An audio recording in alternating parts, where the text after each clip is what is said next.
ቁል በላ ወረቢ ለቱብዓሱን በጌታዬ በአላህ ስም እላለሁ ትቀሰቀሳላችሁ በላቸው። ثم ለቱነበኡነ ቢማ ዐሚልቱም ከዚያም በምትሰሩት በነበራችሁ ስራ በምድር ላይ ትመነዳላችሁ በላቸው አለ። ወዛሊከ ዐለላህ የሲር ይሄን ማድረግ በእኔ በአላህ ላይ ቀላል ነው ካለ በኋላ ዳግም እንደምንቀሰቀስ ዳግም ትንሣኤ እንደሚደረግልን ከተናገረ በኋላ ለአማኞች ደግሞ የዘላለማዊ ህይወትን የገነትን ህይወት እንደሚያወርሳቸው ቃል ገባላቸው። ይህን ሲናገር አምላክ አላህ ሱብሓነሁ ወተዓላ በሱረቱ ሉቅማን ቁጥር 6 ላይ ምን ይላል?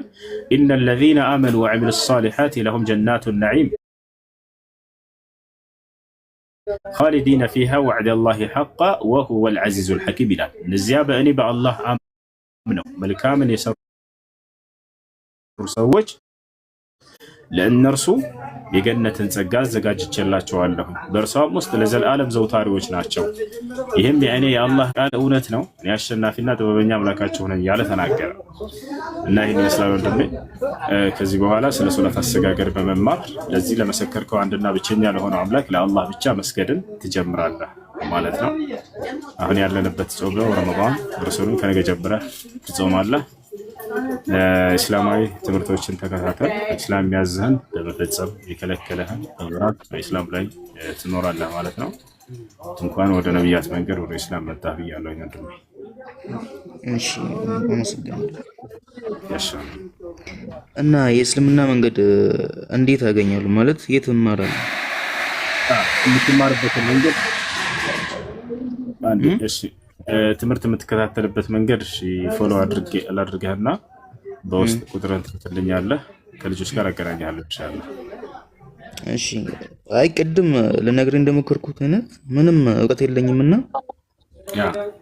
ገና ከዜሮ እንደመጀመር ነው የምታይልኝ ማለት ነው።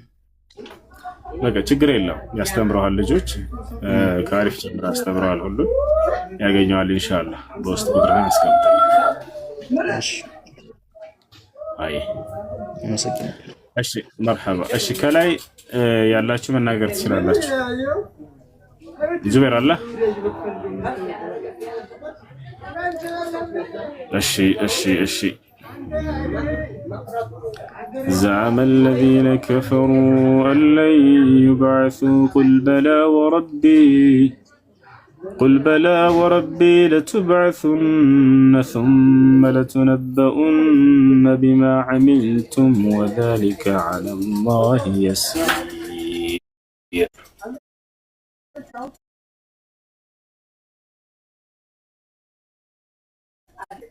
فآمنوا بالله ورسوله بما تعلمون.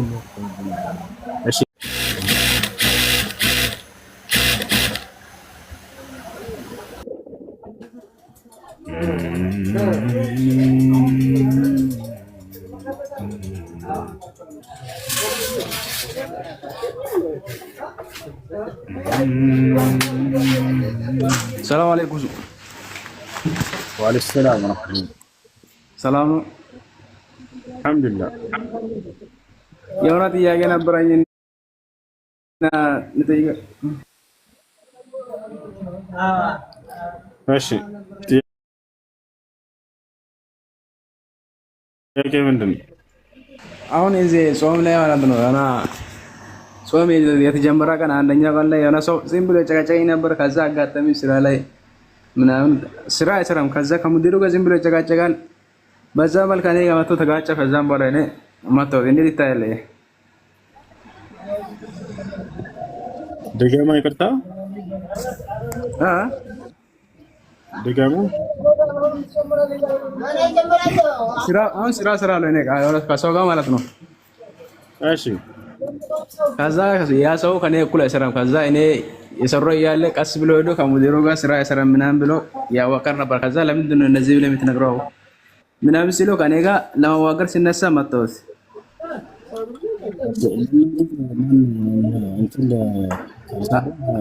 አይሰማም አይሰማም።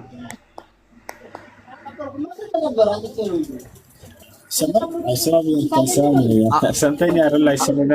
አሁን ትንሽ የተሰማ ነው። እሺ የዋኛው አሁን ይሰማል። እሺ አሁን ይሰማል። አይሰማም? ይሰማል። ስራህን በአግባቡ መስራት አለብህ። ነቢያችን ሰለላሁ ዐለይሂ ወሰለም ኩን አሚነን ሊመን ኢእተመነክ ወላ ተኹን መን ኻነክ አሉ። ላመናችሁ ሰው ታማኝ ሆናችሁ ተገኙ፣ ለከዳችሁም ታማኝ ሆናችሁ ተገኙለት። እርሱ ቢከዳችሁም እናንተ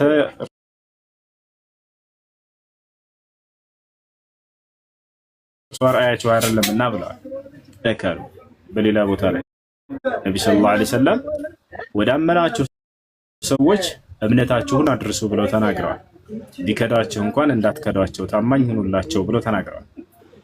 ሰዎች አምነው ስራ ቀጥሯችሁ ከሆነ አንተ በታማኝነት ያለብህን ግዴታ መስራት አለብህ። አይ ከአንተ ጋር እንዲያዳምጡ እንችላለን። አንዳንድ ቁርአን እንደዛ አይልም ይላል። አማኑኤል ላ ላሳየህ ቁርአንም ላይ አለ ናልኬላ አለ አማኑኤል ና አላህ ሱብሓነሁ ወተዓላ በቁርአን ላይ ይላል መሰለህ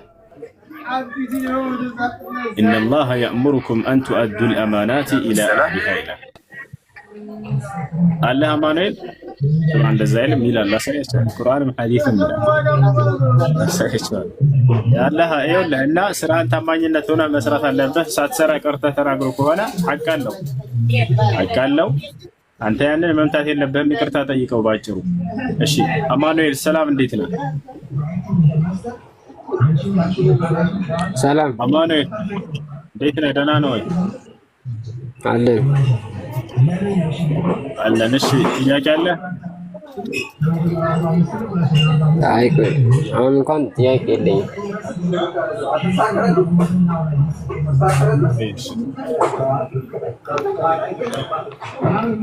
አንድ ጥያቄው ነበረኝ። ይገርም አንድ ጥያቄው ነበረህ? እሺ ጥያቄ ምንድን ነው? አሁን ሰላት ማለት ነው ያለ ሰዓት መስገድ። አሁን 10 ሰላት አልሰግድም ምን ያለ ሰዓት አልሰግድም ብዬ 9 ሰዓት ላይ ስለሚንገባ 8 ሰዓት ከምናምን ወደ ባሱ እንገባለን። ከዛ 9 ሰዓት ስራ እስከምንደርስ 9 ሰዓት ይሆናል፣ ሰላቱ ይቀራል። በዚህ ሰዓት መስገድ ይችላል ወንድም? ይኸውልህ ሶላትን በአግባቡ ጊዜው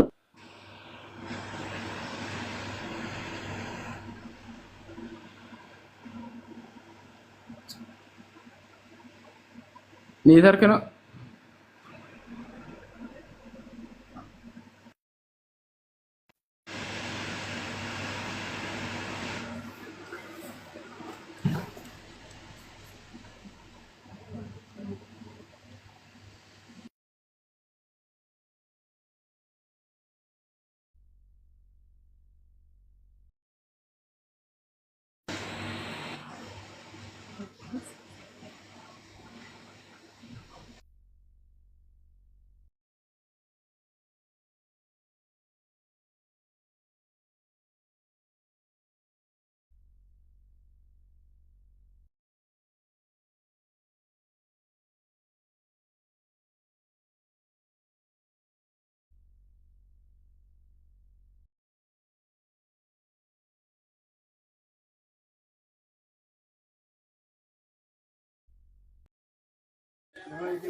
ይሰማል ልጆች? አሁን ይሰማል። ጥያቄ ለመጠየቅ አሁን ይሰማል። እሺ ጥያቄሽ ምንድን ነው? አንዴ ቅድም የተናገርከው ቁርአን ላይ የለም ያለው ልጆች ይሰማል? አሁን አንድ ሙስሊም ሴት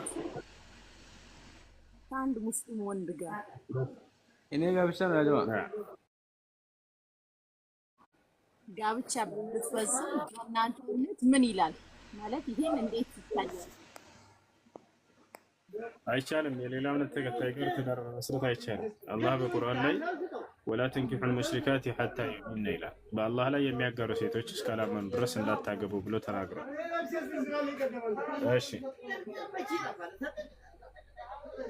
እሺ ያለ እድሜ ጋብቻስ እንዴት ይታያል? ነብዩ አሁን አይሻን ከማግባት አንፃር ይህ ጥያቄ ሁሌ የሚፈጥርብን ነገር ስለሆነ ወይዬ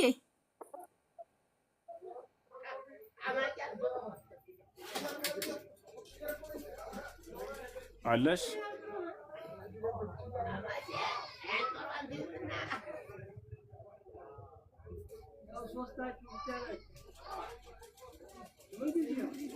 አለሽ ወይ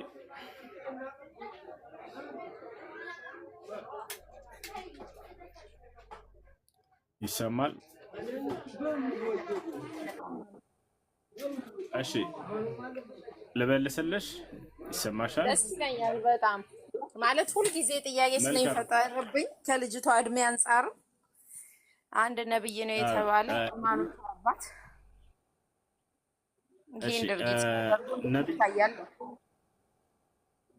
እሺ አንድ ከነብይነት መስፈርት ሴት ልጅ በዚህ ዓመታት አግባ የሚል የትኛውም መለኮታዊ መጽሐፍ ላይ የለም። እሺ የትኛውም መጽሐፍ ላይ የለም። መጽሐፍ ቅዱስም ላይ ሊሆን ይችላል፣ ቁርአንም ላይ የነብይነት መስፈርት ሴት ልጅን በዚህ ዓመት ማግባት አለበት የሚል የለም። ሁለተኛ ነገር ምንድነው? ሴት ልጅ ለአቅመ ሔዋን ሳትደርስ ማግባት ይቻላል ወይ? አይቻልም። እንደ እስልምና አስተምህሮ እንደማይቻል በግልጽ ተቀምጧል። ክርስትና ላይ ግን ያልተቀመጠው የቱ ጋር ነው የተቀመጠው ከተባለ ነቢያችን ሰለላሁ ዐለይሂ ወሰለም ፋጢማ የምትባል ልጅ ነበረቻቸው። የመጨረሻ ልጃቸው ነች፣ ከሴቶቹ መካከል ማለት ነው። ከሴቶቹ የመጨረሻ ነች። ከእርሷ በፊት እነ ሩቀያና ኡሙ ኩልሱም የሚባሉ ነበሩ። መጽሐፍ ቅዱስን አትንካ የምትሉ ልጆች እሷ አላለችም። ቢያንስ እሷ እውነትን ለማወቅ ነው የመጣችው። ይሄ የንጽጽር ቦታ ነው፣ እያነጻጸርን እንነግራችኋለን። ነብይ ከተባለ መቼም ነብያትን የተቀበለችበት መስፈርት ስላለ በሚለው ነው። ለማንኛውም በእስልምና ለአቅመ ሔዋን ያልደረሰችን ህፃን ልጅ ማግባት እንደማይቻል ግልጽ ተቀምጧል። ነገር ግን በክርስትና የለም እያልኩኝ ነው። ማስረጃ ልስጥህ። ነብያችን እንዴት እሳቸው እንኳን በዚህ እድሜዋ ሊያገቧት ቻሉ? ካልተቻለ አንዴ አዳምጪኝ። መልስ ነው ረጋ አዜብ፣ ቀስ በይ እሺ። እስክመልስ ድረስ አዳምጪ። በመጀመሪያ የተቀመጠው ህፃን ልጅን ማግባት እንደማይቻል ነቢያችን ሰለላሁ ዐለይሂ ወሰለም ሲናገሩ አይሻ ህፃን ልጅ ስላልሆነች ነው፣ ራሷ ነች የተናገረችው። ወደዛ እንመጣለን። ነቢያችን ሰለላሁ ዐለይሂ ወሰለም ፋጢማ የምትባለው ልጃቸውን አቡበክር ስዲቅ የተባለው ሰው የነቢ ሰለላሁ ዐለይሂ ወሰለም ባልደረባ የሆነው ሰው ለትዳር ጠየቀ። ዳሩኝ ባላቸው ጊዜ ላኢነሃ ሰጊራ አሉት። አይ እርሷ ህፃን ነች አሉ። ዑመር ብን አልኸጣብ መጣ የእርሷ አምሳያ ላኢነሃ ሰጊራ አሉ። ለእርሱም ዳሩኝ ሲላቸው አይ እርሷ ህፃን ነች አሉ። ስለዚህ ህፃን ልጅ ማግባት እንደማይቻል ቃል በቃል ተናግረዋል። ህፃን ልጅን ማግባት አይቻልም የሚል ግን መጽሐፍ ቅዱስ ላይ የለም በፍጹም። አንዲት ቦታ ላይ በግልጽ ግን ህፃን ልጅን ማግባት አይቻልም ብለው ነብዩ ሰለላሁ ዐለይሂ ወሰለም ተናግረዋል። ወጥቷል። ይሄ ነው። አይ ህፃን ልጅን ማግባት አይቻልም የሚል አለ መጽሐፍ ቅዱስ ላይ? አዜብ አለ? አዜብ እድሜዋ ለአቅመ አዳም በደረሰች ሰዓት ይላል ምዕራፉን። አሁን በመጽሐፍ ላይ ጠቅስልህ እችላለሁ። ግን አይቻልም ብለው እሳቸው የራሳቸውን ልጅም አይቻልም ለመዳር የከለከሉ ከሆነ እሳቸው ግን ያችን ያለ እድሜዋ እሷ የዘገበችው እኮ አለ ድንጋይ ሆኜ በቀረው በጣም ያዘነችባቸው ብዙ እንትኖች አሉ። ሰማለን። ደስተኛ አልነበረችም። አሁን አንተ ለምሳሌ የራስህ ልጅ በዚህ እድሜ ትድራለህ? በ6 ዓመት ማስረጃ ተሰማ አለ ማስረጃ መንገድ ነው ያሳየኝ። ትልቅ ፈታሽ እኔ ይዣለሁ፣ ችግር የለም። የቱ ጋር ነው አለ? ደስተኛ ነበረች ብትለኝ አንተ በ9 ዓመቷ እኔ ሳልሆንም ምለው ራሷ ያለችውን ነው የማሳየሽ። እኔ ራሷ ደስተኛ እንደነበረች ላሳየሽ ነው። ምን ታያለሽ? እስቲ ያሳየኝ። አይዋ እናታችን አይሻ የሚገርማችሁ ስለዚህ ትዳር ራሷ ነች እንዳለ ሐዲሶችን ሁሉ የዘገበችው ራሷ ማለት ነው። ምን አለች? ነቢያችን ሰለላሁ አንደኛ የትዳር ጥያቄ ተጠይቃ ራሷ መልስ እንደሰጠች ዘግበዋለች። ሐዲስ ላይ ካወጡች ላሳያችሁ። አንዴ ትልቁ ላይ አድርገው ልጆች ታብ ስለማታደርጉ እኔ ገስት ምናምን ራሴንም መቆጣጠር ሁሉ አልችልም። ያው ራሴን ትልቁ ላይ ማድረግ አልችልም። ሙስሊሞች ምን ሆናችሁ ነው? ሰው ነው ያው ትልቁ ላይ የሚያደርገው ታብ ማድረግ ይበራችሁ። አሁን ማሳያችሁ ምንድነው ትልቁ ሰርፕራይዝ? እናታችን አይሻ ራሷ ለትዳር ጥያቄ ቀርቦላት ራሷ የመለሰችበት ራሷ ደስተኛ አልነበረችም ብላለች አይደለ? አዎ ደስተኛ ነኝ በትዳሩ ያለችበትን ቃል በቃል ነው ማሳያችሁ። አታርضين أن تكوني زوجة እኮ ላሳይሽ ነው። በዚህ እድሜ የትኛውም ሴት ማለት ብዬ አላስብም። ቆይ አሁን ማስረጃ ላሳይሽ ነው። ከራሷ አንደበት እያልኩኝ ነው። አዜብ የት አድርጊ ደስተኛ ነኝ ብላ ቃል በቃል የተናገረችበትን ላሳይሽ ነው። በትዳሩ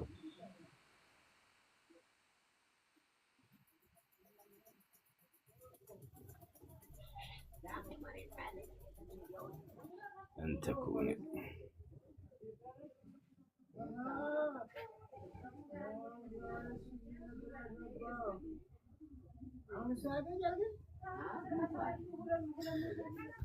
ኑ ተመልከቱ። ያውና ወደ አማርኛ ቀይርላችኋለሁ። ሐዲሱን ዘጋቢዋ አይሻ ነች። ምንጩ የት ይገኛል? ያውና ኢብኑ ሒባን 7095 ላይ ሌሎችም የሐዲስ መዛግብቶች ላይ ታገኝታላችሁ። እዚህ ላይ አማ ተርዳይን ነቢዩ መሐመድ ሰለላሁ ዐለይሂ ወሰለም እንዲህ አሉኝ አለች አይሻ። ራሷ ነች የምትዘግበው። አማ ተርዳይን ደስተኛ አትሆኝምን አንተኩኒ ዘውጀቲ ፊ ዱንያ ወልአኺራ በዚህችም ዓለም በቀጣዩም ዓለም የኔ ሚስት መሆንን ደስተኛ አትሆኝምን? ቁልቱ አልኮኝ በላ እንዴ በጣም ደስተኛ ሆናለሁ እንጂ አለች። እንዴታ አንቱ የአላህ መልእክተኛ ደስተኛ አሉን? ቃል ከዚያም እርሳቸውም አሉኝ አለች ፈአንቲ ዘውጀቲ ፊ ዱንያ ወልአኺራ በቅርቢቱም ዓለም በቀጣዩም ዓለም እንግዲያውንስ የኔ ሚስት ነሽ። እና ነቢያችን ሰለላሁ ዐለይሂ ወሰለም ደስተኛ አትሆኝምን ብለዋት ቃል በቃል ራሷ ደስተኛ ሁኛለሁኝ ደስተኛ ሆናለሁኝ አለች። ያውና እዚህ ጋር ጉግል ላይ ደስታ የሚለውን መርካት ወይንም አትረካምን በሚለው ተርጉሞታል። ወደ አማርኛ ስቀይርላችሁ ሐዲሱን የዘገበችው ያው አይሻ የምእመናን እናት ይላል። ተሻል አይሻ የምእመናን እናት ራሷ ስትናገር ብላለች በዚህ ዓለምም ሆነ በመጨረሻውም ዓለም ሚስቴ መሆን አትረካምን ማትረካም ብለው ተርጉሞታል። አትረኪምን ደስተኛ አትሆኝም ብለ ማለት ነው። አልኩት አሁ ደስተኛ ነኝ። እርሱም እንግዲያውስ በዚህ ዓለምም ሆነ በመጨረሻውም ዓለም ሚስቴ ነሽ አሉኝ። ስለዚህ ራሷ ቃል በቃል በዚህ በትዳር ደስተኛ እንደምትሆን ተጠይቃ አዎ ደስተኛ ሆናለሁኝ ብላ ትዳሩንም በራሷ እንደበት ተቀብላ የተፈጸመ ነው ማለት ነው። አሁን ስለ አቅመ አዳም ለማን ነው ስለ አቅመ ሔዋን መድረስ ምልክቶች ላስረዳሽ፣ ወይንም የምታውቂ ከሆነ አንቺ መስፈርቶችን አስቀምጪልኝ። በዚህ አይሻን እንለካት። አንዲት ሴት ለአቅመ ሔዋን ደርሳለች የምትባለው በእርሷ ላይ ምን ምን ምልክት ሲታይ ነው? አዜብዬ እስኪ ንገሪ።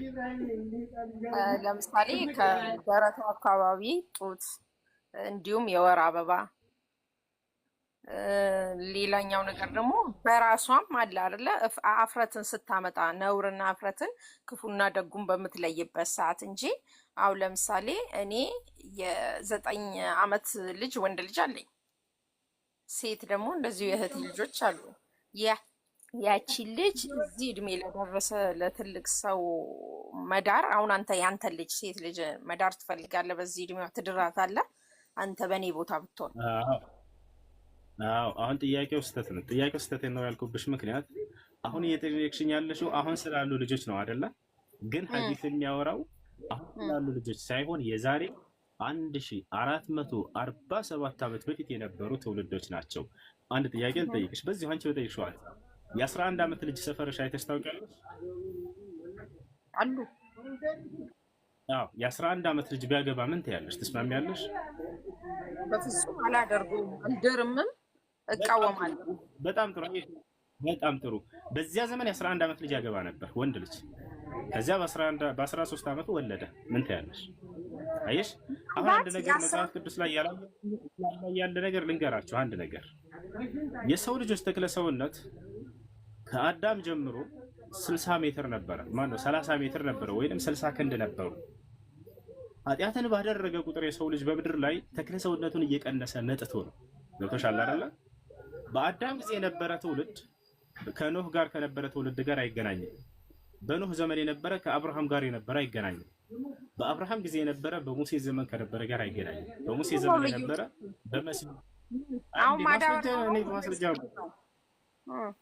አንድ የሰው ተክለ ሰውነት ከጊዜ ወደ ጊዜ እየቀነሰ መጥቶ ነው እያልኩሽ ነው።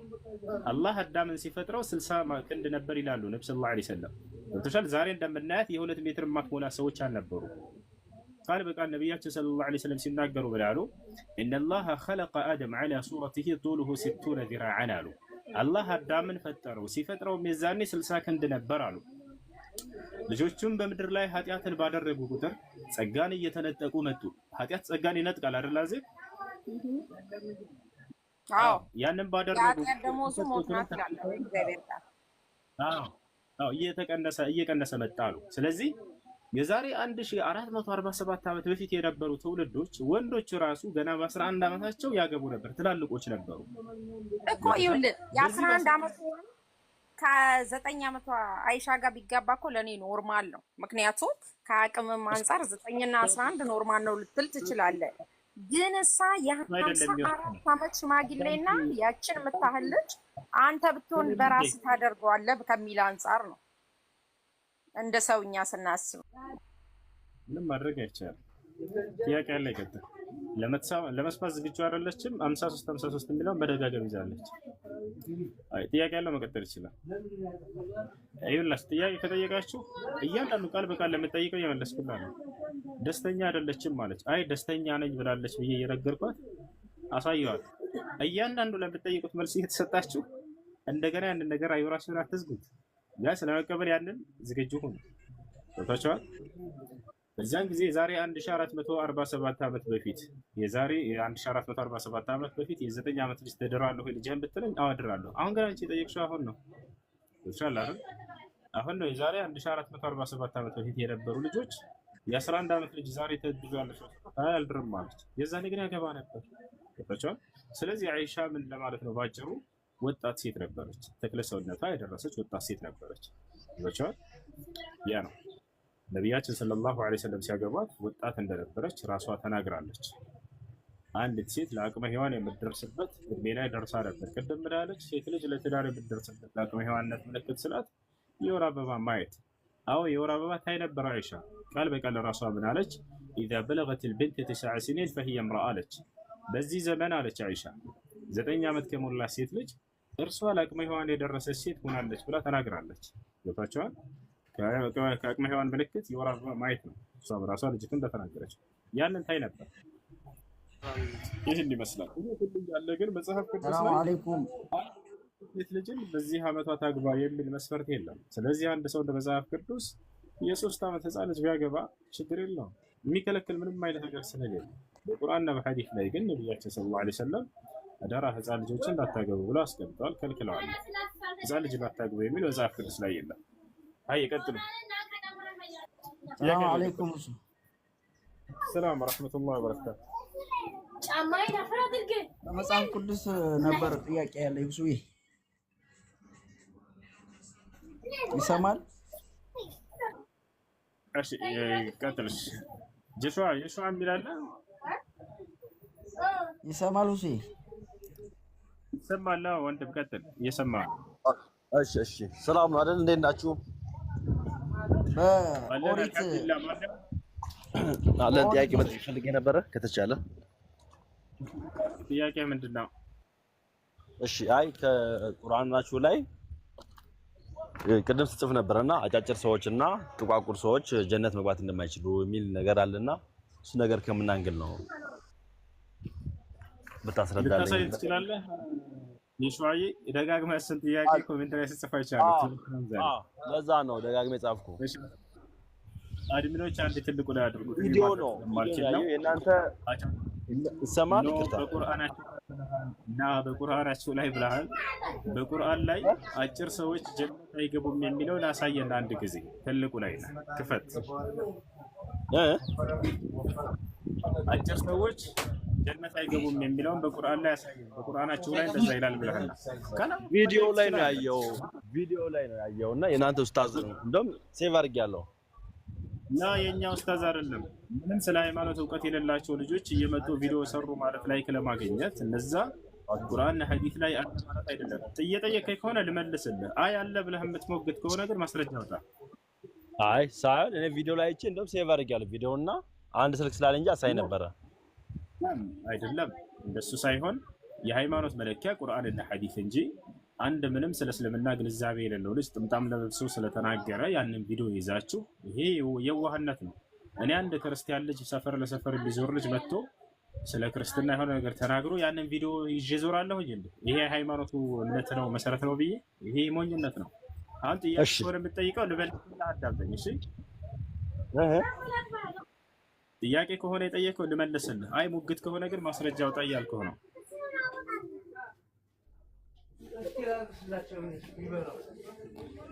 ይሰማል? يشوع الله يشوع يشوع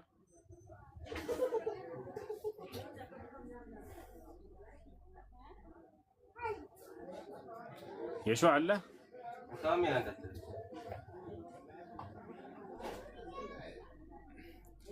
ورد براسك زي كيسم زم مزافم زم على ለማንኛውም አንድ መልእክት ብቻ ልስጣቸውና መልሱን መልስላቸዋለሁ። እዚህ የመጡ ላይክ ለማግኘት እያሉ ሙስሊምም ይሆኑ አይሆኑም እስልምናን የማይወክል ቃላቶችን ቢናገሩ እናንተ ያንን የእስልምና እምነት መገለጫ ነው ብላችሁ አትያዙ። በተለይ ይሄን ነገር የሚያሯሩጡት ማን እንደሆነ ታውቃላችሁ? ከሰሪው በላይ የክርስትና እምነት ሰባኪ ነን የሚሉ የቲክቶክ ላይ ያሉ ህፃናት ልጆች፣ ክርስቲያን ልጆች እንዲህ አይነት ቪዲዮ ይቆራርጡና ከታች ያለውን ምዕመን ለመሸወድ ያውና እስልምና እንደዚህ ነው ብለው ጭንቅላታቸውን ለመድፈን ይጠቀሙበታል። የዛኔ ግን እናንተ የእውቀት ባለቤቶች ከሚባሉ ሰዎች ጋር ሄዳችሁ እንዲህ አይነት ቪዲዮ ደርሶን ነበር፣ ይሄ እንዳው እውነት ነው ወይ ብላችሁ አረጋግጡ። የዛኔ ቪዲዮውን በሰራው ሰው ላይ ሳይሆን ወቀሳችሁ ሊሆን የሚገባው ምንም ሳያረጋግጥ ለእናንተ ያቀበላችሁ የእምነት መሪዎቻቸው ላይ ነው ሊሆን የሚገባው። ገብታችኋል አይደል? ያ ነው። እኔ አንድ ክርስቲያን ልጅ ዝም ብሎ የተናገረውን ንግግር ቆረጥ አድርጌ ይሄስ ክርስትና እንዲህ ይላል ከማለቴ በፊት መጽሐፉ ግን ምን ይላል ብዬ አያለሁኝ። መጽሐፉ የማይለው ከሆነ ያንን እኔ የአንድ ተራ መሀይም ንግግር አድርጌ ነው የማየው። መጽሐፉ የሚለው ከሆነ ግን ነገር ግን ይሄ ትክክል ነው ይሄ ቪዲዮ ያለው ይሄ ልጅ ያውና መጽሐፋቸው ላይ እንዲህ ይላል ብዬ የጅል አስቀምጥልህ እችላለሁ። ገብታችኋል? የእናንተ የእምነት ሰባኪ ነን የሚሉ እዚህ ቲክቶክ ላይ ያሉ ምን የሚሉ ልጆች ግን ይሄን አያደርጉም። ብቻ ምእመናቸውን እናንተን ለመሸወድ አይምራቸውን ለመዝጋት ግብአት ይኑረው። ጉዳያቸው አይደለም በቁርአንና በሐዲስ ላይ አለ የለም የሚለው። በቁርአንም ሆነ በሐዲስም ላይ አጭር ሰው ገነት አይገባም የሚል አግኝተው ነው ወይ እነዚህ ላኩላችሁ? ላ አይደለም በፍጹም። ገብታችኋል አይደል? እንዳጠቃላይ በቁርአንም ሆነ በሐዲስ ላይ ሰዎች በተክለ ሰውነታቸው አይለኩም። አጭር ሁን ረጅም ሁን አላህ ጉዳዩ አይደለም። ማስረጃ قال النبي صلى الله عليه وسلم إن الله لا ينظر إلى صوركم وإلى أجسامكم ولكن ينظر إلى قلوبكم وأعمالكم نبي محمد صلى الله عليه وسلم بنالو أملاكاتشوه الله وده كرساتشوهنا وده تكلسونتاتشوه أي ملكتن يلقونس وده هليناتشوه وده نباتشوهنا وده سراتشوهنا وميعيوالو سلازي سوج بأمنتاتشوهنا بسراتشوهن جميل لكوت بتكلسونتاتشوهنا بقومتاتشوه أيدنا الدنيا هنا ሁለተኛ አጭርና ጥቁር ተብለው የተገለጹ ሰዎች የገነት እንደሚሆኑ የተገለጸላቸው ነፍ ሰዎች አሉ።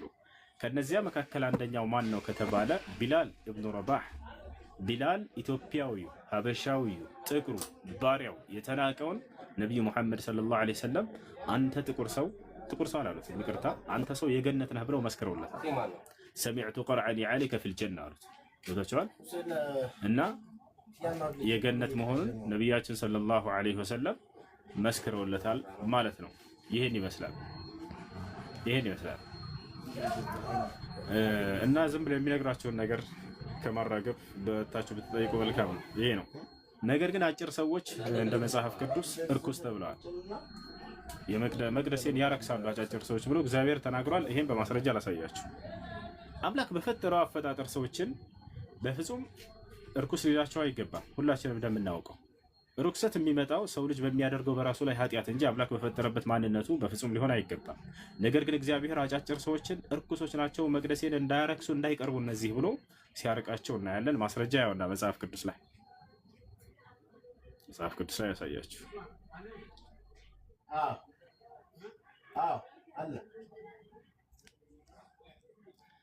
ያው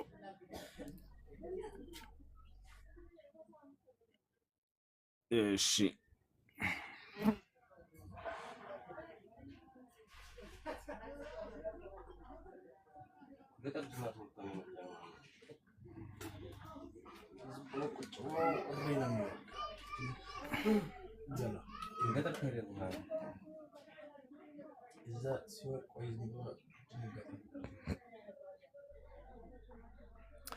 ያው እነዚህ ጋር ምን ይላል? ኦሪት ዘሌዋውያን ያውና ምዕራፍ 21 ቁጥር 16 ምን ይላል? እግዚአብሔር እዚህ ጋር እግዚአብሔርን ሙሴን እንዲህ ብሎ ተናገረው ይላል። ተመልከቱ። ለአሮን እንዲህ ብለህ ንገረው፣ ከዘርህ በትውልዳቸው ነውር ያለበት ሰው ሁሉ የአምላኩን እንጀራ ያቀርብ ዘንድ አይቅረብ አለ።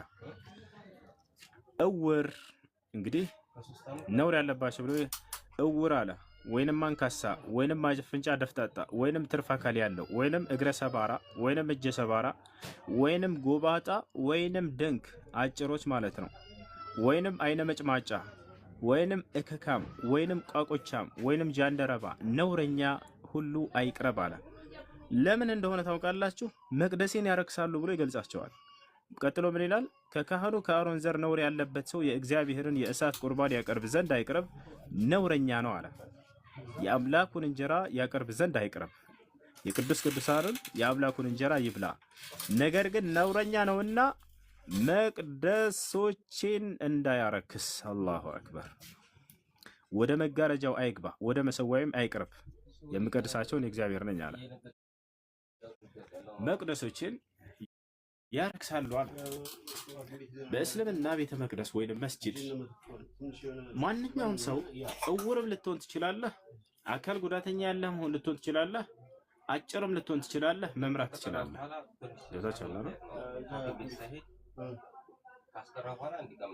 በየትኛውም ተክለ ሰውነት ላይ ሆነ የነቢያችን ሰለላሁ ዐለይሂ ወሰለም አንዱ የቤተ መቅደስ ኃላፊ መሪ ያደረጉት ማየት የተሳነው ሰው ነበር፣ እውር ነበር። ካነ ረጁል አዕማ ማየት የማይችል ሰው ነበር። አሁን እዚህ ጋር ህሊናቸውን ጠይቁ። አምላክ ነው አይደል በዚህ ተክለ ሰውነት ሰዎችን የፈጠራቸው አጭር አድርጎ፣ እንደገና እነዚህ መቅደሶችን እንዳይቀርቡ ያረክሳሉ ብሎ ቢናገር ትላላችሁ? በተክለ ሰውነታቸው ማለት ነው። ከአምላካችን ከአላህ ግን ሰዎች የሚያረክሳቸው ኃጢአት ብቻ ነው። ያንንም እንዳውም ንስሐ ካደረጉ አምላክ አላህ ሱብሓነሁ ወተዓላ ሊያቀርባቸው ቃል ገብቷል። እንዳውም ኑ እያለ ይጠራቸዋል። ሰው ልጅ በራሱ ላይ ርኩሰትን ያመጣል እንጂ ኃጢአትን በማድረግ አምላክ በፈጠረው ማንነቱ እርኩስ ተብሎ ሊገለጽ አይገባም። ራሱ ፈጥሮ ራሱ አጭር አድርጎ ፈጥሮ ራሱ አይነ መጭማጫ አድርጎ ፈጥሮ። አሁን ቻይናዎች ይሄን ቢያዩ ምን ሊሉ ነው? ወደ ቻይና እና ወደ ጃፓን ያለ ሰው ይሄን አይነ መጭማጫ የሆነ ህዝብ ይሄን ጥቅስ ቢያይ ምን ሊል ነው? አላህ ሙስተዓን። ይሄ ነው እና ለአጭር ሰው የተለየ እንዲህ አይነት የረከሰ አመለካከት ያለው መጽሐፍ ቅዱስ ላይ እንጂ በእስልምና ላይ በፍጹም የለም። አጭርም ሁን ጥቁርም ሁን አይነ መጭማጫም ሁን እውርም ሁን አምላክ አላህ ከዚህ ጉዳዩ አይደለም። ነገር ግን ስለ እምነትህና ስለ ስራህ ብቻ ነው። አላህ በቁርአን ላይ በርካታ ቦታ ላይ ሲናገር ይላል ኢነል ለዚነ አመኑ ወዐሚሉስ ሷሊሓቲ ለሁም ጀናቱን ነዒም አለ። እነዚያ ከእናንተ አምነው መልካምን የሰሩ ሰዎች ለእነርሱ የገነት ጸጋ አለችላቸው እያለ ይናገራል። ልክ እንዲሁ ከሃዲ ልክ እንዲሁ በኃጢአት ላይ ያለ ሰው እርሱን ደግሞ ሊቀጣው ቃል ገብቷል። ወለዚነ ከፈሩ አለ። እነዚያ ግን የካዱ ሰዎች ወከዘቡ ቢአያቲና አናቅጾችን በነቢያቶች ላይ ያወረድኳቸውን ያስተባበለ ሰው ኡላኢከ አስሐቡና እነዚህ የእሳት ጓዶች ናቸው፣ የእሳት ሰዎች ናቸው አለ። ስለዚህ በክህደትና በኃጢአትህ ትረክሳለህ እንጂ በእምነትህና በስራ በመልካም ስራ ትጸድቃለህ እንጂ አምላክ ራሱ በፈጠረበት ተክለ ሰውነትህ በፍጹም አትጸድቅምም አትረክስምም። በዚያ ይሄን ይመስላል። እሺ ጥያቄ ያለቀት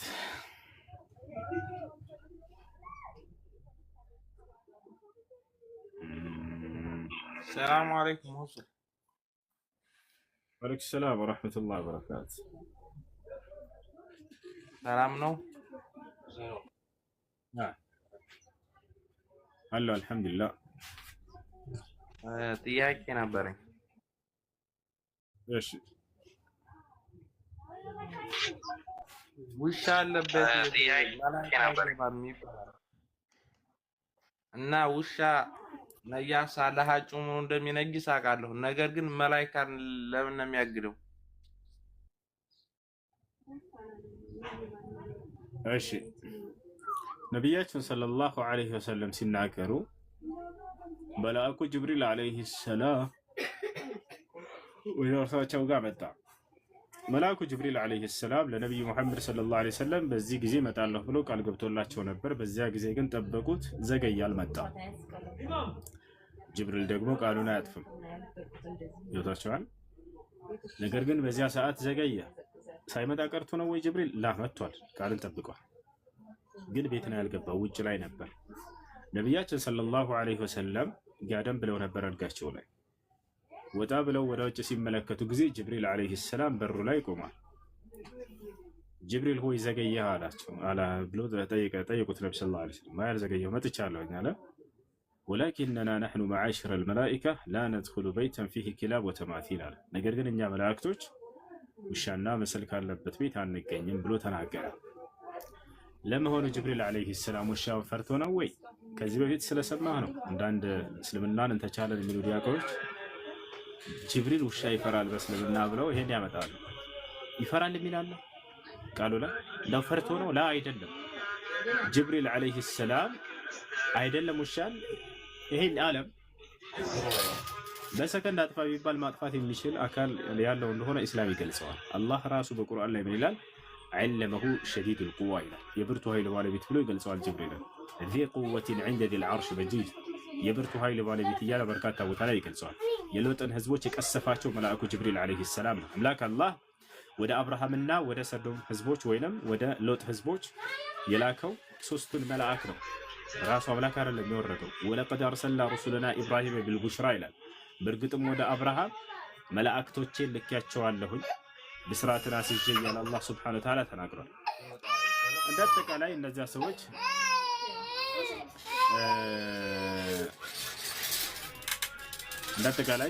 ወደ መልአኩ ስመጣ ጊዜ ፈርቶ ሳይሆን ነገር ግን መልአኩ ጅብሪል ዐለይሂ ሰላም ነጃሳ ከሆነበት ቦታ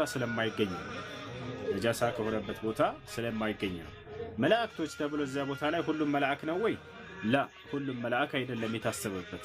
ማን ነው የታሰበው ከተባለ ራሱ ጅብሪል ዐለይሂ ሰላም ነው። ታዲያ ለምን መላእክቶች ብሎ በብዜት ገለጸ ከተባለ هذا يعني يقال عنه في عند الأصوليين عام يراد به الخصوص ቃሉ ጥቅል ሆኖ ነገር ግን አንድ ግለሰብ ብቻ የሚታሰብበት ነው። ለዚህ ማስረጃ ከቁርአን ልስጣችሁ። ለምሳሌ ወደ ማርያም ዐለይሃ ሰላም የመጣው መልአክ ማን ነው? ልጆች ኮሜንት ላይ መልሱ። ወደ መርየም ዐለይሃ ሰላም የመጣው መልአክ ማን ነው?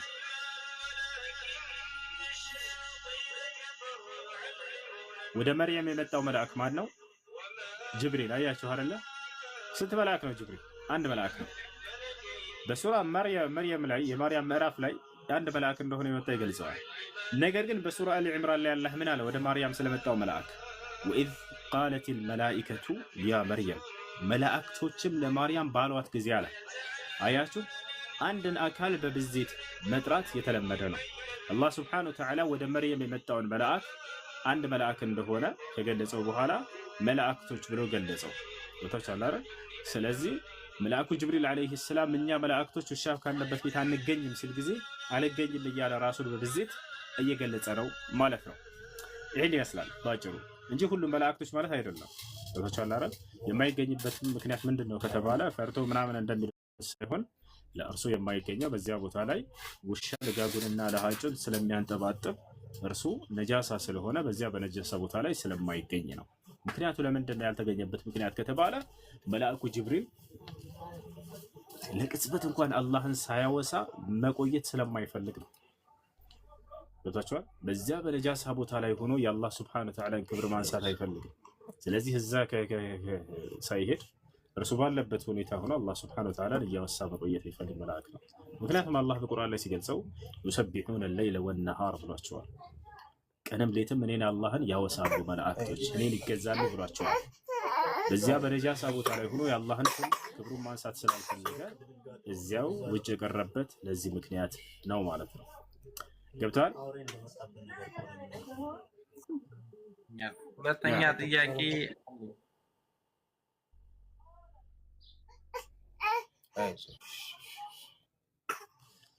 እሺ ትቀጥላለህ። አንድ ጊዜ ከይቅርታ ጋር አንድ ህፃን ልጅ ላይ እዚህ ቁርአን እንቅራበት ወደዚህ ያስጠጋና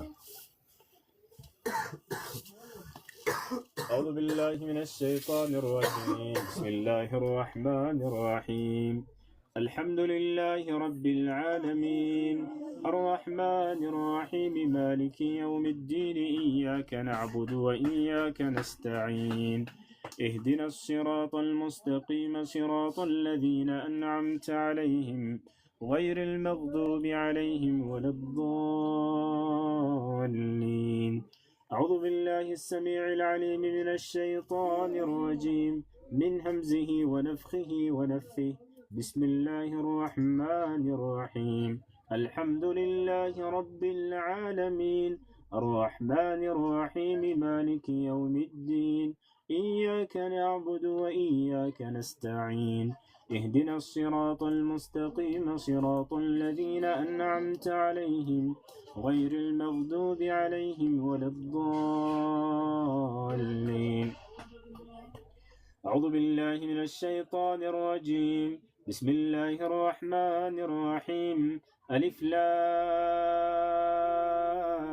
ميم ذلك الكتاب لا ريب فيه هدى للمتقين الذين يؤمنون بالغيب ويقيمون الصلاة ومما رزقناهم ينفقون والذين يؤمنون بما أنزل إليك وما أنزل من قبلك وبالآخرة هم يوقنون أولئك على هدى من ربهم وأولئك هم المفلحون. أعوذ بالله من الشيطان الرجيم. الله لا إله إلا هو الحي القيوم لا تأخذه سنة ولا نوم له ما في السماوات وما في الأرض من ذا الذي يشفع عنده إلا بإذنه يعلم ما بين أيديهم وما خلفهم ولا يحيطون بشيء من علمه إلا بما شاء وسع كرسيه السماوات والأرض ولا يؤوده حفظهما وهو العلي العظيم. أعوذ بالله من الشيطان الرجيم. آمن الرسول بما أنزل إليه من ربه والمؤمنون كل آمن بالله وملائكته وكتبه ورسله لا نفرق بين أحد من رسله وقالوا سمعنا وأطعنا غفرانك ربنا وإليك المصير. لا يكلف الله نفسا إلا وسعها لها ما كسبت وعليها ما اكتسبت ربنا لا تؤاخذنا إن نسينا أو أخطأنا ربنا ولا تحمل علينا إصرا كما حملته على الذين من قبلنا ربنا ولا تحملنا ما لا طاقة لنا به واعف عنا واغفر لنا وارحمنا أنت مولانا فانصرنا على القوم الكافرين. أعوذ بالله من الشيطان الرجيم. قل هو الله أحد الله الصمد لم يلد ولم يولد ولم يكن له كفوا أحد. بسم الله الرحمن الرحيم. قل أعوذ برب الفلق من شر ما خلق ومن شر غاسق إذا وقب ومن شر النفاثات في العقد ومن شر حاسد إذا حسد. بسم الله الرحمن الرحيم. قل أعوذ برب الناس ملك الناس إله الناس من شر الوسواس الخناس الذي يوسوس في صدور الناس من الجنة والناس. صلى الله عليه وسلم يشفيك. صلى الله عليه وسلم يشفيك. صلى الله عليه وسلم يشفيك. بسم الله وكلك الله يشفيك من كل داء بك اللهم انت رب الناس ذي الباس اشفى انت الشافي لا شفاء الا شفاء وشفاء لا يغادر سقما. بسم الله ترضى ترضى بريك اللهم يشفى سقما اللهم اشفي شفاء.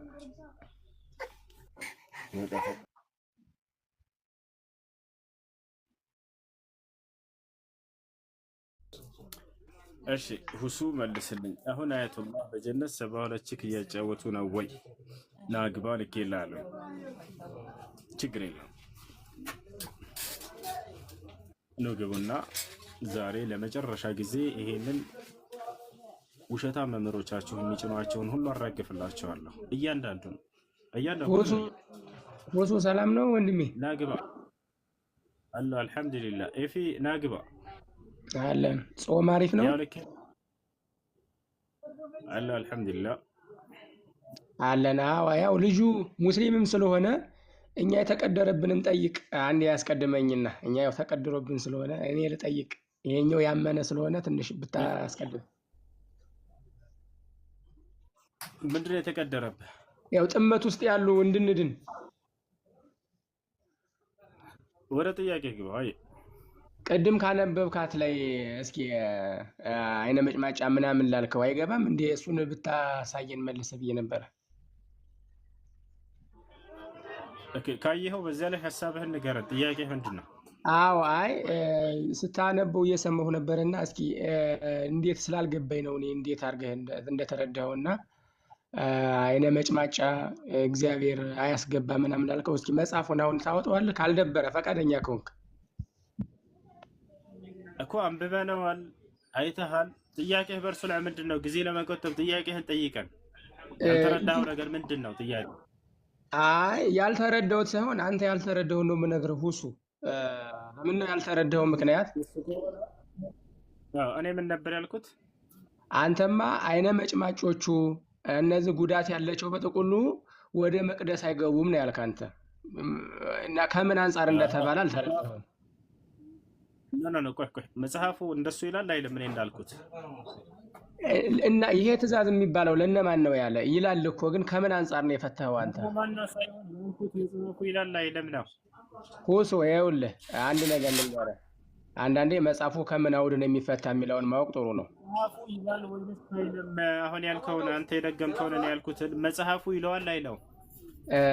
መጽሐፉ የሚለው ከምን አንጻር እንደሆነ ፍቀድልህ አብራራለህ። ከምን አንጻር እንደሆነ መጽሐፉ ይላል። አሁን ያልከውን አንተ ብለሃል ብለህ መጽሐፉ እኮ አለ፣ መጽሐፉ ላይ ያለ ከምን አንጻር ተባለ የሚለውን አንተ አልተረዳኸውም። ዝም ብለህ ነው አንተ ጥሬውን ያነበብከው። አባቶች የጫኑህን ትርጓሜ ተናገር። ግን መጽሐፉ አንተ እንዳልከው አይልም አትበል፣ ዋሽተሃል አትበል። ትርጓሜ አይደለም በቃ ለእኔ ከራሴ ሁሱ እኔ ከራሴ አንዳችም በኩል እናገራለሁ። ንግግሬም ቀን ነው በማስረጃ ከመጽሐፋችሁ እንጂ አለመጽሐፋችሁ አይደለም። አጫጭር ሰዎች ወይንም አይነ መጭማጫ ከካም ቋቁቻ የሚሆኑ ሰዎች መቅደሴን ያረክሳሉ ብሏል እግዚአብሔር። ወደ መቅደሴ እንዳይቀርቡ ብሏል አላለም? ይኸውልህ ወደ ቅድስተ ቅዱሳን እንዳይገቡ። አሁን ቅድም አንተ ምን አልክ? ጅብሪል ውሻ የማይገባበት አላህ ስለሚረክስ ለሐቅ ስላለው ነው አልክ። እነዛ አይገባም የተባሉት አዳምጠኝ ልንገርህ። እነዛ አይገቡም የተባለበት ምክንያት አይሁስ ለመከራከር ምናምን አይደለም። አሁን ተውና እና እዛው መጽሐፍ ላይ ቁምና የታሰበው ምንድን ነው? አስረዳን እስኪ። መጽሐፉን አውጣው አንድ ባንዳ እያነበብክ አንተ ላስረዳህ። ሰምተነዋል፣ አንተም ደግመዋል ቃሉን። ትርጓሜው ምንድን ነው ንገረን። አይነ መጭማጫ ትርጓሜ አይደለም፣ ቀጥታውን ነው የምነግርህ። ይኸውልህ አይነ መጭማጫ እነዚህ አካለ ስንኩል አካል ጉዳተኛ ያለባቸው ምን አለ ከታች ላይ ምግቡን ይብሉ አለ። ነገር ግን ቅድስተ ቅዱሳን ገብተው ማዘጋጀት አይችሉም። አሁን አንተ ምን አልክ? አላህ ቤተ መቅደስ አይነ ስውሮችን ቢሆን ይገባሉ አልክ። ረበ ፈጣሪ መጽሐፍን አብራርተህ ስጨርስ አላህ ብለህ ትጀምራለህ። ችግር የለም ጨርሰሃል። ልነግርህ አይደለ? እነዛ ደግሞ የተባሉት ለምሳሌ አንድ አንካሳ ሰው ገብቶ መስዋዕቱን ማዘጋጀት አይችልም። ለምን? ደካማ ስለሆነ። አንድ አይነ ስውር ግባ ብትለው ገብቶ ማዘጋጀት አይችልም። ለምን? ደካማ ስለሆነ ስለማይችል። ነገር ግን ምን አለ? ምግቡን ይመገቡ። እንደሱ ያለ ማለት ነው። ምግቡን ይመገቡ ነው ገብቶ ማዘጋጀት ስለማይችል ነው አለ ይሄ ሰው መጽሐፉ ላይ ሲዋሽ። ነገር ግን መጽሐፉ የሚለው ስለሚያረክሱ ነው ያለው። ላውጣልህ እንዴ? አዎ። እና ቅዱስ መስዋዕትን አይነ መጭማጫ ካይኑ ምን ይወጣል? ማዘጋጀት አይችሉም። መብላት ግን ይችላሉ እኮ ነው የሚል ሁሱ። አጫጭር አድርጎ የፈጠራቸው ማን ነው? ይሄን ችግር በራሳቸው ላይ ያመጡት ራሳቸው ናቸው ወይንስ አምላክ ራሱ ነው አጭር አድርጎ በዚህ ይሄን ችግር ያመጣባቸው? ይኸውልህ አንድ ነገር ልንገርህ፣ መስዋዕት ማዘጋጀት አይችሉም። አጭር መሆን ኃጢአተኛ ነው አላለም? አጭር መሆን ኃጢአተኛ ነው? አንድ ሰው አይነ ስውር ቢፈጠር የኃጢአት መገለጫ ነው? አዎ ያረክሳሉ አለ እግዚአብሔር። የሚያረክሱት ሁሱ ለምሳሌ አይነ መጭማጫ ቢገባ ቅዱስ መስዋዕቱን ያረክሳል። ለምን? ከአይኑ የሚወጣ ነገር ስላለ። ሰምተኸኝ ነው? ምንድነው ከአይኑ የሚወጣው አይነ መጭማጫ? አሁን ቻይናዎች አሉ፣ ከአይናቸው ምንድን ነው የሚወጣው አይነ መጭማጫ?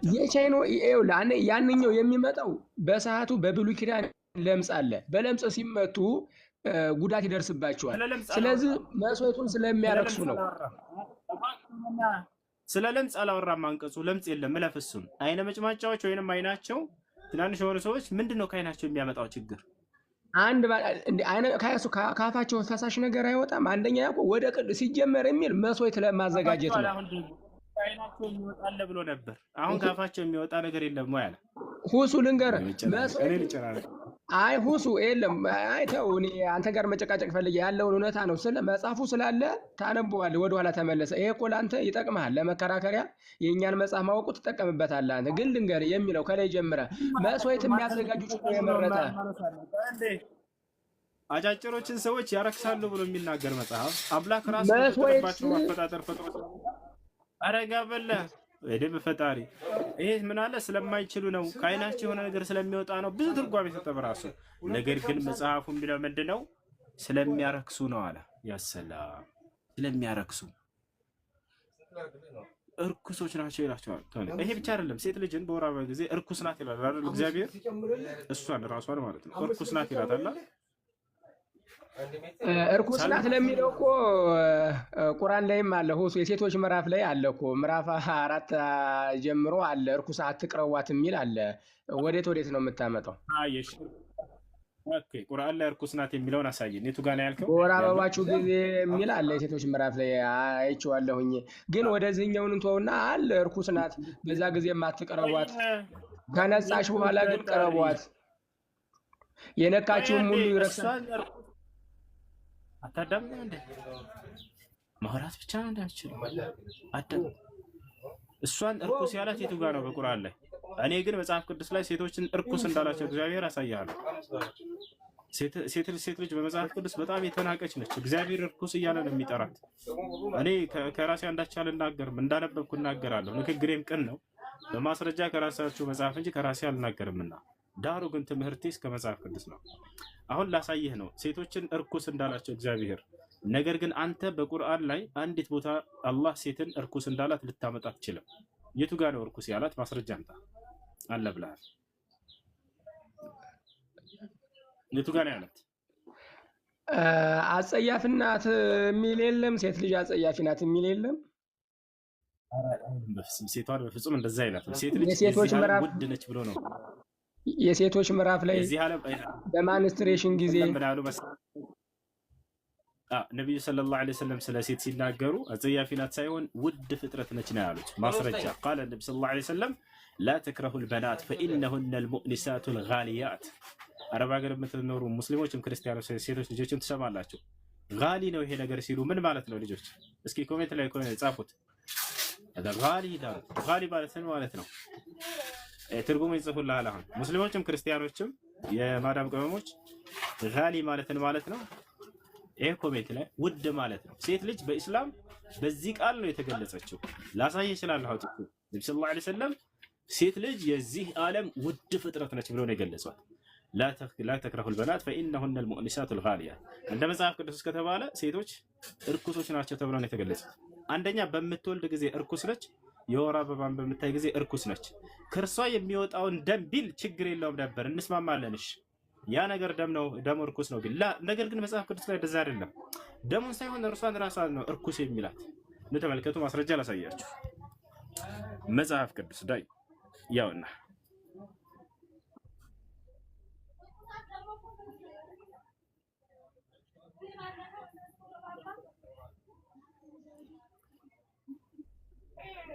ምን ይላል እግዚአብሔር እዚህ ጋር ስለ ወር አበባ እየተናገረ እያለ ሴት ፈሳሽ ነገር ቢኖርባት አለ። ስለ ወር አበባ ማለት ነው። ሴት ፈሳሽ ነገር ቢኖርባት በስጋዋም ያለው ፈሳሽ ነገር ደም ቢሆን በመርገሟ 7 ቀን ትቀመጣለች። የሚነካትም ሁሉ እስከ ማታ ድረስ እርኩስ ነው አለ እግዚአብሔር። የሚነካት ሁሉ እስከ ማታ ድረስ እርኩስ ነው። መርገምም ስትሆን የምትተኛበት ነገር ሁሉ እርኩስ ነው አለ። የምትቀመጥበትም ነገር ሁሉ እርኩስ ነው። መኝታዋንም የሚነካ ሁሉ ልብሱን ያጥባል፣ በውሃም ይታጠባል፣ እስከ ማታም ድረስ እርኩስ ነው አለ። የምትቀመጥበትንም ነገር ሁሉ የሚነካ ሁሉ ልብሱን ያጥባል፣ በውሃም ይታጠባል፣ እስከ ማታም እርኩስ ነው። በመኝታዋም ላይ ወይንም በምትቀመጥበት ነገር ላይ ቢሆን ሲነካው እስከ ማታ ድረስ እርኩስ ነው። ማንም ከእርሷ ጋር ቢተኛ መርገሟን ቢነካው 7 ቀን እርኩስ ነው። የሚተኛበትም መኝታ ሁሉ እርኩስ ነው። ያ ሰላም። አሁን ስለዚህ አየህ አይደለ እስካሁን እርኩስ ነው ያለው እርሷን የሚነካት እርሷን የደሟን ምናምን ነው አይደለ? እርሷንስ እርኩስ ያላት መጽሐፍ ቅዱስ የት ነው? ኑ እዚህ ጋር ተመልከቱ። ኑ እዚህ ጋር ተመልከቱ። ሴትም አለ ሴትም ከመርገም ቀን ሌላ ደሟ ብዙ ቀን ቢፈሳሽ ወይንም ደሟ ከመርገሟ ወራት የሚበልጥ ቢፈስ በመርገሟ ወራት እንደሆነች እንዲሁ በፈሳሿ ርኩሰት ወራት ትሆናለች። ምንድናት? እርኩስ ናት ብላችሁ አንድ ኮሜንት ላይ ጻፉት። ይቅርታ ለክርስቲያን ሴቶች ክብር ሲባል እንዳትጽፉት ይቅርታ። ግን መጽሐፉ ያው እርኩስ ናት ብሎ መጽሐፍ ሴቷን ራሱ ይገልጻታል። እርኩስ ናት። ከምን የተነሳ ነው እንደዚህ ያለው? ላይ አነበብከው እኮ ከደሙ የተነሳ ከፈሳሹ ከርግማን ከደሙ የተነሳ ነው እንደዛ የሚለው። አዎ ስለዚህ ስለ ደሙ ቢናገር ችግር የለውም ብዬ ነበር። ግን ናት ብሎ ራሱ ያንኛው ከርግማን አሁን ጥያቄውን ሽፍት አረከውና ወደዚህኛው መጣ። ሁሱ እኔ እዛ ላይ ቁሜ አተረጓጉም አልተረዳኸውም። የፈታህበት በዛው ሁሱ እኔ ልከራከርህ አይደለም። ግን ደግሞ አንዳንዴ የምትረዳበት መጽሐፍ ቅዱስ እንዴት ነው የሚረዱት ብለህ ብትጠይቅ ጥሩ ነው። ይሄን እነሱ እንዴት ነው የሚተረጉሙት ብለህ ብትል ጥሩ ነው።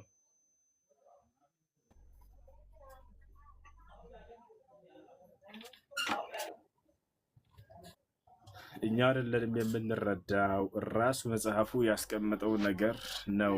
እሺ ምን አይውልህ ከላይ ሲጀመር ቅድም እንደዚህ ያላቸው መስዋዕቱን የሚሰሩትን ነው። የሚሰሩት ደግሞ ቅዱስ መስዋዕት ስለሆነ ስለዚህ የተቀደሰ መስዋዕት ስለሆነ አንደኛ አካል ጉዳተኛ ናቸው፣ መስራት አይችሉም፣ ይደክማል፣ አጋዥ የለም፣ አንድ ሰው ነው የሚገባ።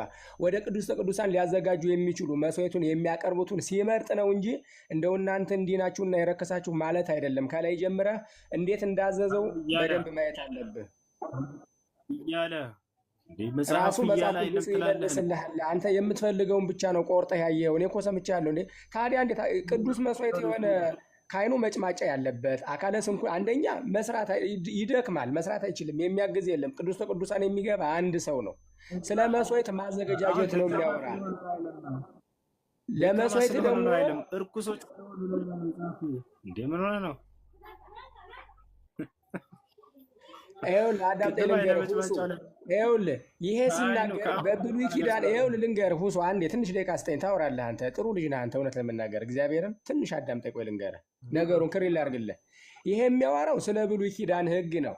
አሁን እኛ ያለንበት ደግሞ የአዲስ ኪዳን ላይ ነን። እኛ የምሕረት ዘመን ላይ ነው። አሁን የብሉይ ኪዳን መስዋዕት የለንም። በደንብ አድርጌ ልንገርህ። ነገር ግን ይሄ የተነገረው መስዋዕትን ስለማዘጋጀት ነው። ችግር የለም ተከታይ ስላለ። ሰላም ነው ወንድሜ አለ። እኔ ጌታ እንዴት አለ? ጾም አሪፍ ነው። ምንድነው ሴት ልጅ በክርስትና የኃጢአት ሁሉ መነሻ የሆነችው? የኃጢአት ሁሉ ቆይ ከምን አንጻር እንደሆነ እሱ እዚህ ላይ ቁመን አሁን እንትኑ እንዳይዘባረቅ ቆይ እዚህ ላይ እንቁምና ያንኛው ያልተባለ ስለተባለ ያ የተባለው በብሉይ ኪዳን ነው። በብሉይ ኪዳን አይ በብሉይ ኪዳን ቆይ በብሉይ ኪዳን በእናንተ አስተምሮ መሰረት ኢየሱስ ክርስቶስ ነበር አይደል? እግዚአብሔር ነበር። አዎ። እና ይህንን ሕግ ያወጣው እግዚአብሔር ነው አይደል? እግዚአብሔር ዛሬም አለ ወደፊትም አለ ሁሌም የነበረ ነው። በአዲስ ኪዳን ደግሞ ይህንን ሕግ ያወጣው ማን ነው ያልኩት? አባ እግዚአብሔር ነው ያወጣው። ቆይ አንዴ ወደ ሕጉ እንመጣለን። ይሄንኛው ኖ አንዴ አሁን አይኑ ችግር የለም። እኔና ሁሱ አንድ ነን። መጽሐፍ ሁሱ ምዕራፍ 10 ቁጥር 30 እኔና ኧረ ተው የኢየሱስን አቃት ብሉ ላስረዳ በደንብ አድርጌ። እውነት እኮ እየጠየኩ እኮ ነው ገና ሳልጠይቅህ ገና አይኑ መጭማጫ የሆነ ሰው ወይ ደግሞ መጭማጫ ማለት አይኑ ደቃቃ የሆነ ሰው ምን በደለ? በስነ ስርዓት ያያል። አይኑ የአንድ ሰው ትልቅ ነው፣ የአንድ ሰው ትንሽ ነው። ምን በድሎ ነው የማይገባው? በጣም ጥሩ። አሁን ጠይቀኛል። ትንሽ ጊዜ ስጠኝ በል። እኔ እንደሰማሁ አጥር አድርገህ እንትን እንዳትለኝ ሳልኖር እንደባለፈው አርቅቄው ልምጣ ምናምን እንዳትል አጥር አድርገህ በዚህ አልልም። የእኔ ጌታ በጣም እወዳችኋለሁ። የምሬን ነው። እግዚአብሔር በሚያውቀው እሺ፣ ቀጥል። አንተ ነህ ለካ እሺ የኔ ጌታ ምን መሰለ አሁን አይነ መጭማጫ ከምን የሚባለው ምን መሰለ በብሉይ ኪዳን መርገም የሚባል ህግ አለ። ሰዎች እግዚአብሔርን ህግ አላውቁ ሲሉ በለምጽ ይመታሉ። በዛ ምክንያት ወደ ቅዱስ ቅዱሳን መስዋዕት ገብተው ማዘጋጀት አይችሉም። በለምጽ ይመቱ ነበረ በብሉይ ኪዳን። እኛ ህግ አለ በብሉይ ኪዳን አይደለም። አሁን አይኑ ደቃቃ የሆነ ሰው የምን ለምጥ አለበት? ምን አደረገ? አይኑ መጭማጫ አይኑ የጠበበ እኮ ማለት ማየት የተሳነው ነው እኮ ነው። ወደ ቅዱሳን ገብቶ መስዋዕት ማዘጋጀት አይችልም። ማየት የተሳነው ማለት አይደለም። ተው አማርኛ እንችላለን። አማርኛማ በአንድ ሀገር ወንድም አለ አብረን እየኖርን ለምን እኮ አይኑ መጭማጫ ማለት አይኑ ደቃቅ የሆነ ሰው አይኑ ትልቅ ያልሆነ ሰው ማለት ነው። የመጀመሪያ ለእግዚአብሔር መስዋዕት የሚያዘጋጅም ሆነ መስዋዕቱ የተመረጠ ነው። ከበጉ ጀምሮ የብሉይ መስዋዕት ካነበብከው ቀንዱ ያላከረከረ እሱን አላልኩም። ለእግዚአብሔር ንጹህ